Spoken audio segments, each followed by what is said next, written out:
Welcome, everyone. It's Angelo Robles to the Angelo Robles podcast. I'm also the founder and CEO at Family Office Association. Today, we're covering the Metaverse with the co-founder of the Sandbox. I'm really excited to have him on.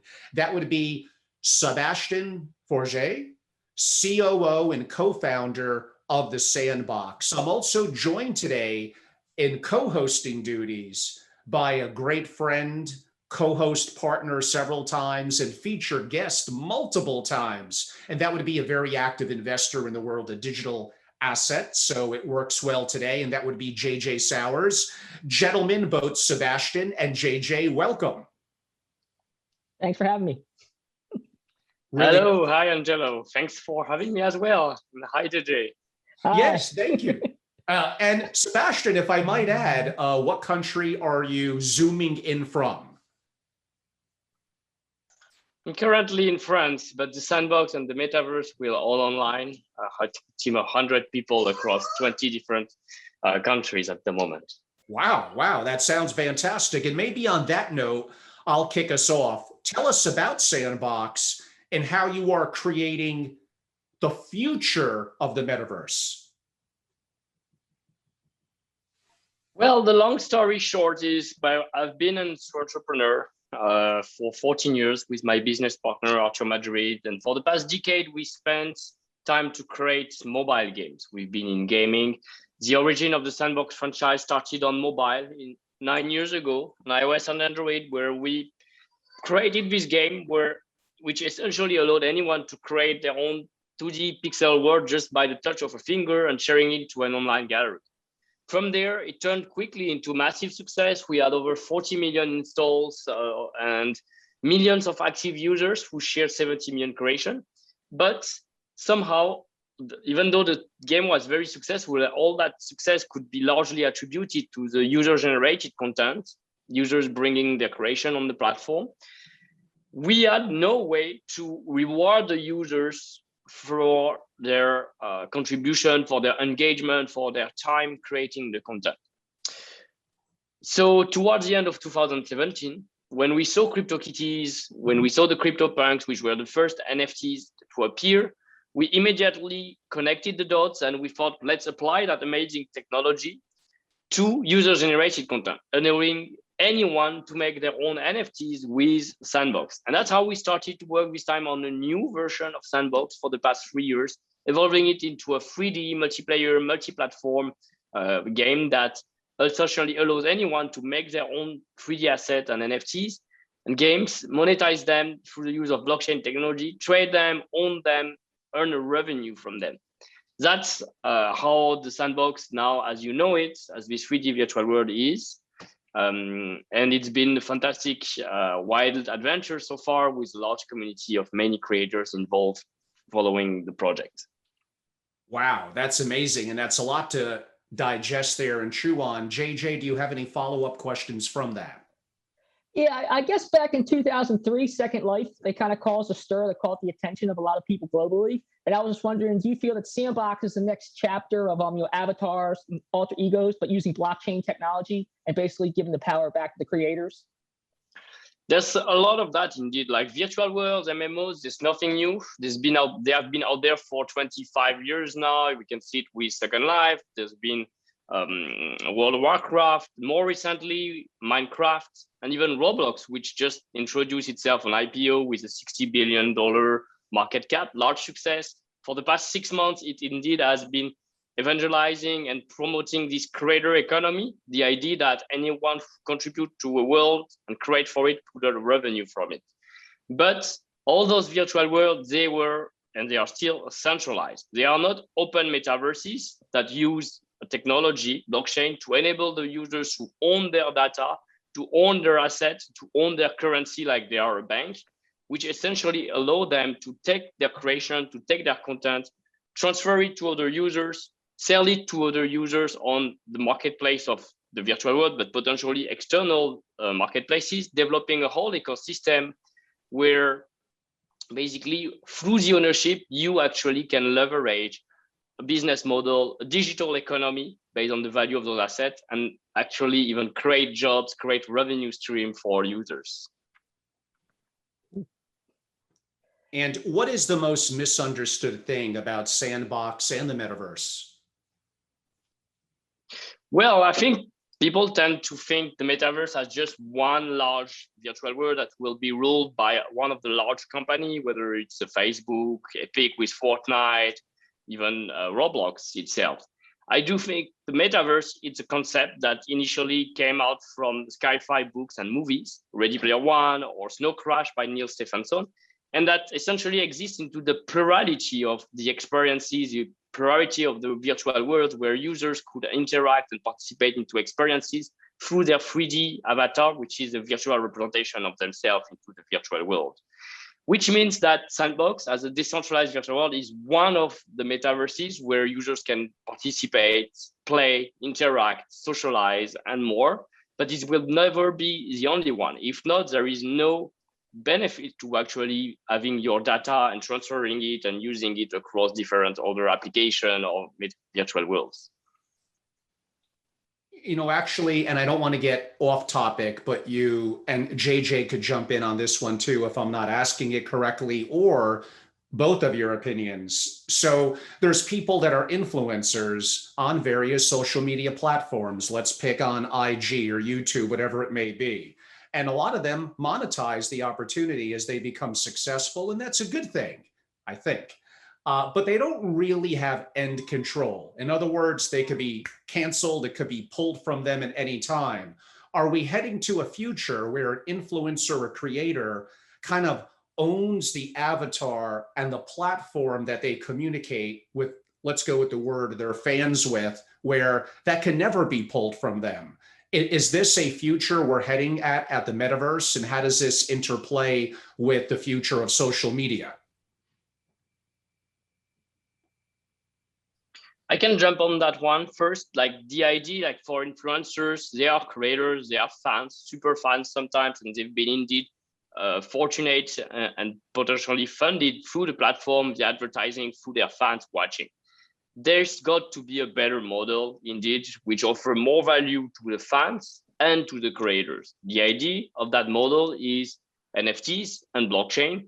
Essentially, as a content creator, you make NFTs that will provide long-term value for your users, for your fans, who will allow them to engage and get benefits, not just as they buy it to collect it, but as they're going to use it, having real utility into virtual worlds like Sandbox.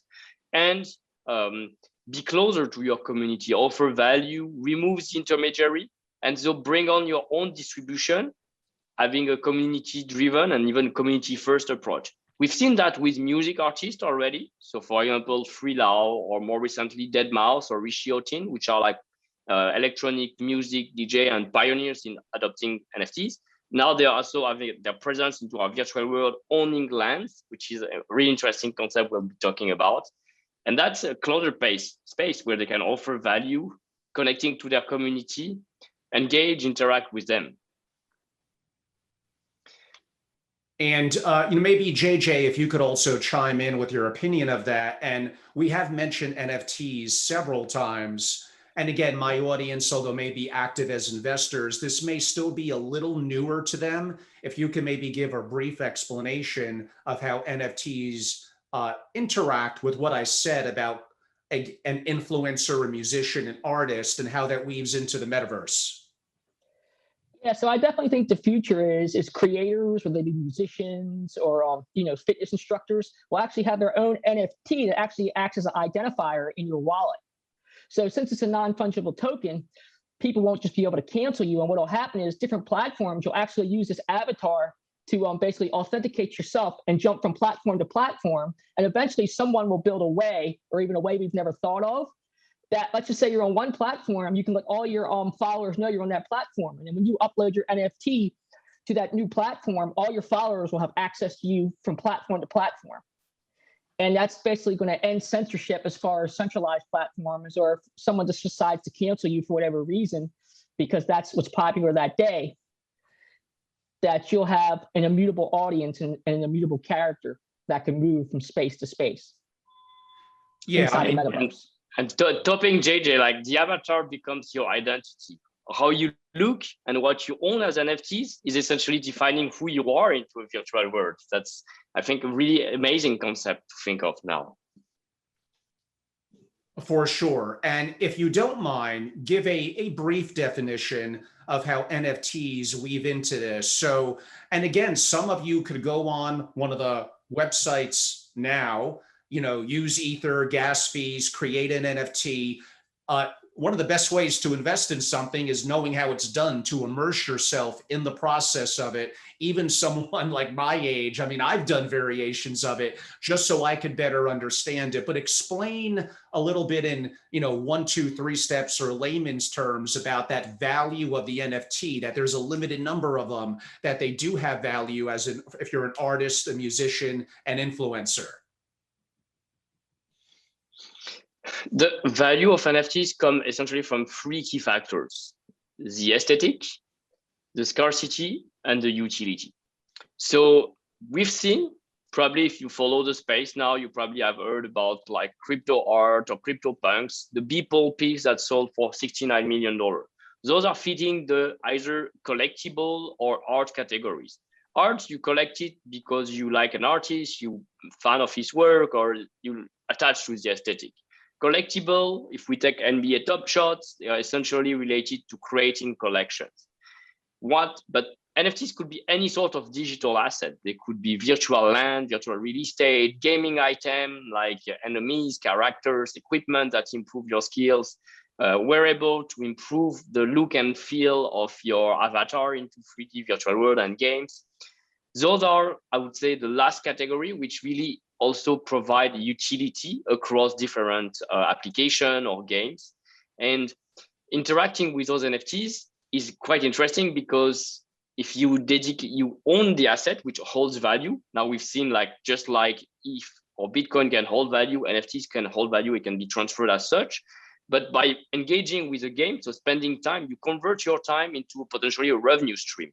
You can earn new tokens through winning some levels, winning a tournament, completing a world, participating and engaging in it. And through the NFT, you access essentially a whole new monetization level, which is going to create a new category of jobs, people participating in something called play to earn, and create to earn as well in the creator economy, which is very empowering. And it's empowering in a way like this technology doesn't look at like who you are, where you live, and so on. It's really a new world of opportunity online. And so I think people like JJ asked earlier with Second Life going back about 20 years ago, which will now often be people in their 30s and 40s, have a little bit of a grasp of it. And those of us that are younger, probably Generation Z, or have children that are younger, teenagers, we're all familiar, I think, if we're somewhat active with our kids, in Fortnite, in Minecraft, in Roblox, companies that I believe we already mentioned. And I look at something like Fortnite that's become incredibly valuable as an asset for Epic Games, is it? And really, the monetization is not downloading the game. It's not charging for playing it. It really is something called skins, which I'm assuming don't necessarily make you play better, but there's, what's the word I'm looking for? It's cool, pride and ownership. I'm using this, I'm using that. Explain to us a little bit about that dynamic and what's going to be, what was valuable to people in my era might have been wearing a certain kind of jacket or wearing a certain kind of watch. Do you think the value with younger people moving forward, and this is a huge generation, is going to be less that and more so the things that we're seeing virtually in the metaverse / NFTs? Well, Fortnite is a living proof that we have a whole generation of teenagers and kids who are ready to spend to own digital assets, even though they are not yet blockchain assets, just free in-app purchase. But to be truth, they do not really own it. Like if they leave Fortnite, they do not own it anymore. They cannot transfer it back or sell it back for cash. They cannot send it to another user. There is no notion of scarcity. So there is a constant inflation of that content. However, it's great that that generation is already accustomed to digital belongings and they value them more already than sometimes physical belongings, like their real world t-shirt and so on. Stepping one step forward, now that we have in place a system that enable an economic system where those content can have a scarcity, can be exchanged with other users and monetized as NFTs, you begin seeing like it's really easy for them to forget what was the past and continue buying scarce outfits, wearables that again will relate to their identity into virtual worlds, like how people around them will see them, how people will want to engage and come to have their first contact, their first chat when they see their 3D avatar, because they will know, essentially, being part of the same community, oh, you got the Artifact Studio virtual sneakers. That was the first edition that was launched. Or, you have the first edition t-shirt because you were part of the first season of that game. So you're somehow an OG in the space, and I can value that. And or that's how me too, and you can see visually like we are part of the same, and that's how we bought from the same artist, we're fan of his work. So that's how you're going to bond with other and connect with other in social worlds. That things being said, now that you have scarcity, imagine all those business related, all the revenue driven by Fortnite now can really increase in value. And we're seeing it with some wearables and virtual dress NFTs that have sold for $10,000 or more. Virtual sneakers sold for $100,000 or more, or NFT platforms. I can definitely understand why some of this younger generation would value such of these outfits and what's the potential into metaverses. JJ? Yeah, I definitely think we're moving towards like smart and dynamic NFTs, and even in the future, customizable to each person. And it's interesting too, because you can even have like random generators that says, okay, there's 500 of these NFTs, they're dynamic, and we selected you randomly that you can burn your NFT and get a special meeting with your creator or some kind of special real world product. So it's almost going like from analog to digital back to analog in some cases. And then there's also been cases of redemption tokens where you would get a token, you redeem it for an NFT, and then you could actually burn that token to get the physical product. So there's all kinds of variations, but I really think we're going to move into everything being customizable. So for instance, if somebody's a big fan of Family Office Association, they can say, hey, I want a picture of Angelo in a podcast, a certain clip that they really enjoyed, and that could be turned into an NFT. Why the hell would they want that? But you never know. Well, that's might be that's a good reason. Like if you attach some services, some extra access, like, all right, this is now an access pass to a private one-on-one tutoring session with you, then people might value that and they could redeem it or not. Imagine that there is constant value going on to support the fans, to support people who bought your NFT. It's also up to you when you design the NFT to choose what value you want to give on it. Do you just do it to take the money away? You did your NFT sale and you're gone, like unfortunately many artists have done on some marketplaces? Or do you really build something and you see NFT as a new medium, a new platform, just like your TikTok account, your Facebook account, where you're going to constantly post and allow new things for your community of NFT holders? Let me see if I could phrase this correctly, but you'll probably get the gist of it. So right now there's people that are creators on, let's use YouTube. And sometimes if they have enough followers, they're able to monetize that to some degree. What they often do is promote what they're doing on, say, Patreon, a platform where they charge whatever, $5 or $100 a month, and look for, hundreds to thousands of fans, and they monetize that greater. I'm not going to say that's going to be dated and passé in 2 or 3 years, but I do think those that are ahead of the curve on what you're talking about in NFTs are going to have a major edge. JJ, if you wanted to either comment or rephrase that, then I would love to hear Sebastian's response. Yeah, I definitely think there's like so much room for innovation, things we've never even thought of. I mean, just like somebody could be a great writer on Substack, and maybe somebody wants to learn their thought process or have a certain access. There could be a special NFT for that. And this also kind of moves into social tokens, where the line is, I think, going to end up being blurred between what's a social token and what's an NFT. So I definitely think we're going in that direction. And I definitely think, too, in the gaming world, with stuff like the Sandbox, we're really moving in that direction. It's going to be really interesting because inside the game, you may have like Binance or someone who bought a certain land, and you may need a special NFT just to even get on that land. And then when you get on that land, you may be able to access special perks or knowledge or just amazing amount of things. Even order like a special T-shirt that you run the only one that has it, just something like that even. Absolutely. Like virtual world is a space where you can actually play and interact with your NFTs rather than just holding and collecting them in a wallet. So essentially slipping into your collection. You make them interactive, you can show them, but also you can turn them into game character. You can reinvent the rules. You can define those access to certain experience, those experiences that you build and renew over time as well. So we're just scratching the surface of what's possible. And we love our metaverse as it's being built with many brands, many IPs, celebrities. We have Atari, Roller Coaster Tycoon, Care Bears, Shaun the Sheep, the Smurf, the Dead Mouse, Richie Otin, and several other. It brings a great mix. So you'll have a lot of different audience who they're fans who are going to connect into that world. And what comes out of that connection, all that creativity, that networking, it's to be seen. And I'm really excited to see it soon.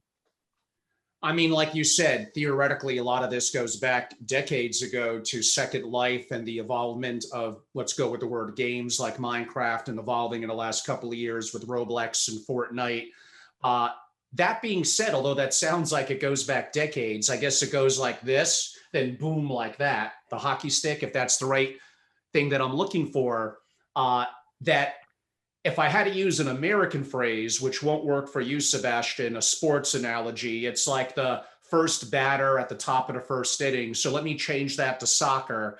Is this almost like, although we've been doing this for kind of 20 years, this is still the first 2 minutes of a soccer game? It still is very, very early. Now, if it's very, very early, the markets could be very volatile. There'll be winners, there'll be losers. Let me change from the creator to the investor. For the investor that wants to understand some of this, how could they get more involved in NFTs and the metaverse? And is a good first step, is it investing in a public company like Roblox? Is it investing in Mana, which is a way to get exposure via a crypto? What are some of the best ways to get their feet wet and then to move forward being more assertive investors? A lot of things to comment on this one. Definitely, it's not the first time we're seeing MMOs and virtual world, but there's definitely this economic component plus the gaming incentive. Like what Second Life was missing was really comeback design, retention. People were opening store and it was purely transactional commercial relationship there. There was no fun in hanging around Second Life. Now we've seen those evolve. We're adding the incentive of creating digital jobs and an economy. Now you're asking me, like, for investors, what should they look at when they're looking at the space of NFTs and metaverses? My top 3 recommendation. First one, as you said, understand NFTs, buy small NFTs. That's how you enter the game. So you could buy a land, for example, into a virtual land, whether it's the Sandbox land, the Central land, or any other. As soon as you understand this concept of virtual real estate ownership and what it enables behind, you'll get excited. Then you want to get into the economy of that virtual world, which translates into the token, Sand in the case of the Sandbox, which is a ERC20 utility token that serves as a medium of exchange on the platform for governance and for staking purposes as well. Mana or other, like many other virtual worlds, have their own currency. Then indeed, some of those companies behind that are building those virtual worlds have also equity. And so you could invest to support those projects. We've seen recently Dapper Lab, the companies that runs NBA Top Shot, they raised some above 400 million on the $2 billion+ valuation. We've seen OpenSea, which received an investment from Andreessen Horowitz. We've even seen Artifact Studios, which is like purely virtual fashion designer brand, creating sneakers and other NFTs, being invested and receiving $8 million from, again, Andreessen Horowitz. So there's a lot of excitement and ways for investors, and they could choose if they want the exposure of the token gives them the liquidity, but potentially less upside if the company gets acquired in the future, and where does the value flow into those companies, or equity-based companies as well, just like the one we mentioned, or Sandbox as well.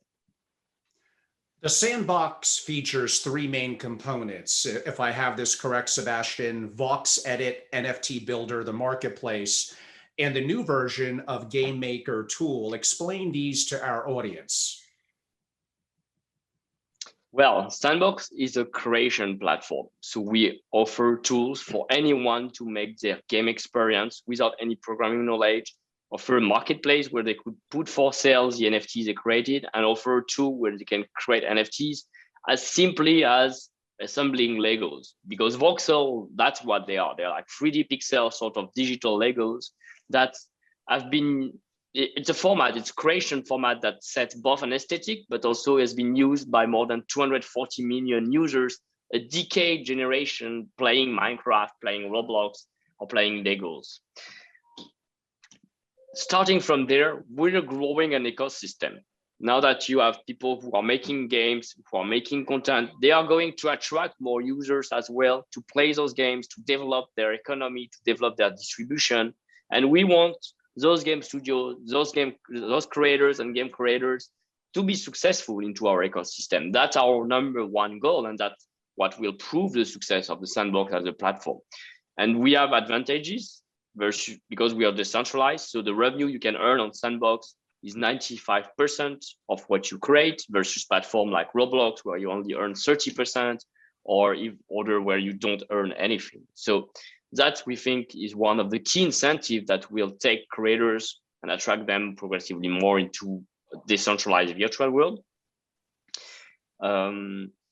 We've been supported. We have also a foundation as part of our tokenomic. That foundation, thanks to the growth of the market cap of Sand Token, has also grown in value and now holds more than $20 million to support various content creators around the world, kickstarting that whole economy and that whole virtual world. And finally, the governance, the fact that indeed we've seen Second Life exist for 25 years. Those virtual worlds, they are political caste, they are political system where the communities, they will try to evolve those. With the governance in place, the stakeholders, the owner of the land, the owner of the tokens, can actually decide what is going to be the future of that virtual world, vote on the key decision of it. And I think it's an important and strong differentiator as well. JJ, I'll give the floor to you to ask some questions. Yeah, great. Yeah, I guess the future of blockchain is multi-chain. Are you guys considering implementing Polygon or anything like that to lower the fees for minting? So, well, interestingly, today there was an article like the fees has been the lowest ever seen for the past 6 months on Ethereum. So that might challenge again the question, but short answer is yes, we've been we're in the process of migrating to a layer 2 solution as well to even facilitate and accelerate transaction. We've proven that we could still generate large sales volume, large transaction volume just on layer 1. Just last week, we sold out about 1,400 lands to 675 users in 15 seconds. That's how fast all the lands in Sandbox Virtual World are selling out due to the huge demand. And because we've been optimizing the smart contract, the batch transfers, use of Quadtree, we've been the co-creator of the ERC 1155 standard as well on the mainnet.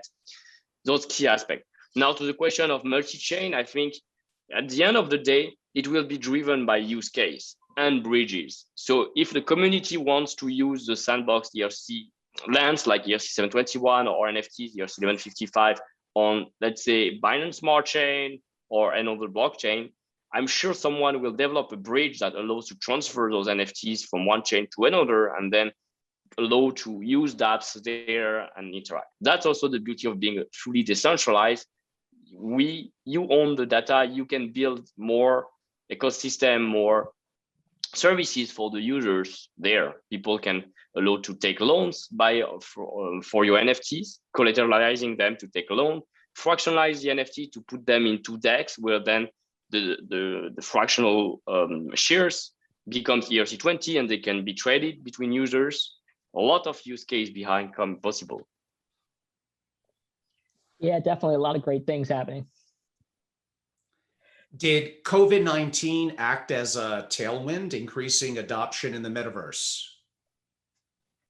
I think it definitely did. It did for the gaming industry as a whole, because users like now mostly stuck at home have been looking for other ways to entertain and interact with each other, socialize with each other. So virtual worlds have been gaining traction back then. And it essentially broke that mental barrier that you cannot connect with others in a meaningful manner through a screen or through a virtual world. Essentially, what we used to say, oh, those weird people that got married as they met into World of Warcraft, there was a kind of example that kind of make the news at some point. I'm sure with COVID, they will become the norm. Like people will say, oh, I'm the COVID generation. We met on virtual world, we connected there and we stayed friends there. And in the future of Metaverse, you will not only be able to socialize, play, interact, and earn revenue, all of that into virtual world. JJ, any questions? Yeah, I was wondering, how do you guys think about creating a portfolio of stuff in the metaverse, like game entities, wearables, equipment for your avatars and land? Like, how do you think about like the allocation? So, if somebody from an investor standpoint, how they would allocate, and also just from like an experience standpoint, also as a user. Well, I think it's definitely makes sense. As a platform, we provide assets made by us, like land, or made by users as NFTs, and then there is different actors, entrepreneurs, funds that already started to leverage that into the ecosystem. So you're asking me like, yes, there is already funds that bought virtual real estate across different metaverses, bundle them and fractionalize them sometimes and allow other investors to buy them. One of them is Republic Realm, which is one of a large holder of land in Sandbox and acting as a virtual real estate fund. There's also Play Token by the Metaverse Fund, which essentially is holding a portfolio of tokens that represent NFT gaming and NFT virtual worlds. They also hold lands as NFTs, and they have dynamic allocation, so they can give like a safe financial product essentially that might be exposing the investor who are not familiar, who do not know how to choose a land parcel or which project, how to invest, and still offer a certain return on investment through them exposing them to a metaverse and land concept. So I love that. I love those initiatives coming up and building quite naturally on top of what we are creating, this gaming platform. And JJ, please continue. Yeah, explain to our audience staking inside the sandbox. So staking inside the sandbox at the moment, it's the simplest approach of it. Essentially, like you stake SAN and ETH on Uniswap. It gives you an LP token, which represents your portion of how much SAN and ETH you've been contributing to the overall pool. And based on that, every month you will be receiving a percentage of 1.5 million SAN that we renew on the pool. But that's an interesting trick. Depending on how many lands you own in Sandbox, you actually get a multiplier. So the more you involve and engage into the virtual world, the higher your rewards. You also get exclusive NFTs that you will be able to put into your land creation or wear on your avatar as extra incentive. In the future, you will be able to stake directly into your land to generate resource and so on. So no longer need the LP pair, really focusing just take sand to either vote into the governance or to earn by generating resource into your land. And how do you choose partners for the sandbox? Well, we are positioning ourselves as this open metaverse. So we're trying to onboard and give really, we interact on a daily basis with many exciting projects, and that's always they see the natural fit. Like I have my brand, I have my NFT collection. I want my community to play with my NFTs. Virtual world is a quite natural match for that, because you can then represent those NFTs, interact with other users through their avatars. We try to make it happen in Sandbox through essentially by the ease of our creation tool, the fact that our land, our game maker are accessible, pretty large, so allows quite fantastic creation, and building this interoperability bridge, which allows not only to play with NFTs made on Sandbox itself, but import NFTs such as crypto art or older NFT collection and give them life in Sandbox. So really opening ourselves to the whole ecosystem as a whole. JJ? Yeah, I was curious, how did you decide on the number 900 lands and then 400 premium lands for the direct purchase in the last sale? That's a tricky question. I think it's a balance of like, okay, who are the key partners on the map and how much land around them will be really seen as premium. From there, at the moment, it's still a centralized decision, but I do think potentially, as we still have 50% of land remaining for sale until the end of 2022, it could be one of the things that the community will decide as part of the governance process. And maybe a question from my perspective, we'll see if I could phrase it. So right now, the internet is, let's go with, it's kind of centralized. Do you see a future of a decentralized internet? And is that the hope and promise, whether it takes a year or 30 years, of Dfinity? Tricky question, because, well, the internet might seem as a place of freedom, but where you connect from each country and which, like the carrier, the technical backbone, the cables under the oceans that connect those different central servers, they are still being operated into various data centers and so on. So in a way, I don't think that it's at the infrastructure of the internet that it will be the most decentralized, but more at the protocol level and at the data level, essentially, that's on top of it. The fact that I own my identity, I own my digital asset, I own my currency, that makes it really the decentralized internet. If I own and I can take the content that's being posted on newspaper, that's decentralized, and I can recopy it, transfer it to another place in a much simpler manner, that might make it even more decentralized, typically. And how about the future when we have satellites? Now, why I'm saying that is for several reasons, but approximately half the world now, billions of people, either have very limited access to, quote unquote, the internet, or none at all. And I'd like to hope in the next couple of years that will all be changing. Besides the fact that should be well for crypto and digital assets, what impact will that have on the things that we're talking about? I think, like, definitely the democratization of internet, the empowerment that crypto is bringing to people who had no specific education to it, but then can participate after doing some simple research into project, can actually earn revenue while their life have been impacted by COVID. That's already happening. It's happening. So we've seen games with Play to Earn that's been already empowering communities in Philippines or Southeast Asia. But it's not happening only in like third world countries. It's actually happening anywhere, in Canada, in the US, in Taiwan, in Australia. We have dozens of creators who shared stories with us, like how they lost their job during COVID and now they're making a revenue by being creator on Sandbox, which for me is already a strong validation of the potential and what we want to make from just a few dozens or hundreds of creators to thousands and in future millions. And JJ, any final questions? I was just curious, what's been the biggest surprise that's happened throughout the years in Sandbox that kind of surprised you, either with a user or something of that nature?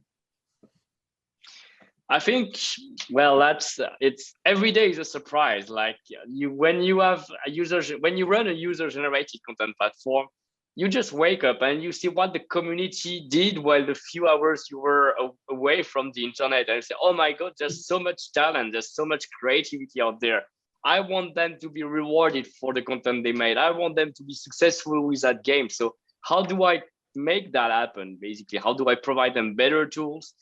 And that's really what you will find always with user generated content. Like, people around the world will be always more powerful, more creative than your own internal team. So if you're trying to control something, if you're trying to run something in a centralized manner, you get every day the proof that community-driven approach is actually always more empowering for you. And you can, we've chosen, since we started the Sandbox franchise 9 years ago, to be like really turning players into creators and really listening, being close to our community. Like, anyone can reach me. I'm pretty open, answering message from all the various creators, questions, and so on, learning more about their background. I do think it should be just the norm. Like, any company should act like this, being close to their customers, or not even call them customers anymore, but call them like community members, because this is not just like seller and purchaser relationship, not anymore in this world. And that's the greater surprise I think people should start to realize. And Sebastian, for those that have an interest in learning more about you or the Sandbox, where could they go? How could they reach out to you? Well, www.sandbox.game, like you can see here written above me, it's the main place to start with. And you can follow us on Twitter as well, at the Sandbox Game, or just myself at Borget Sebastian on Twitter is a great place to follow what the community is making and start interacting with us. Well, that's great, Sebastian. It's been a tremendous pleasure to have you on, and JJ as a great co-host. Really intrigued by what you're doing in the Sandbox. We look definitely forward to having you on more in the future. And I think we're so early in many ways in something like the metaverse. I hope my audience sees tremendous potential and opportunity. And again, this is something that the Gen Z and those coming up before them, and even the younger millennials, they're much more comfortable in the things that we're talking about and how they're interacting with it. And there are massive generations that are going to be in influence and power. They're already kind of getting there. In the next couple of years, that will be even more so. And hopefully from an interaction, not getting lost in the shuffle of how the world is changing, and simply an investment opportunity. Those that are a little bit older potentially see the opportunity, even though it is very early. I do understand it. Everyone, it's been great to have JJ as a co-host and Sebastian on from Sandbox. I'm Angelo Robles, the host of the Angelo Robles podcast and founder and CEO at Family Office Association. Check us out on YouTube or simply on Family Office, on Instagram, where we're very active on Family Office Association. Go and follow us. I'll follow back. It'll be a lot of fun. Hopefully you'll enjoy it. And definitely for those that are interested, especially in the family office investing side, go to familyofficeassociation.com, learn more about membership and ways to interact with me and my organization. On that note, JJ, thanks for being a great co-host. And Sebastian, you were a wonderful guest. I look forward to the next time.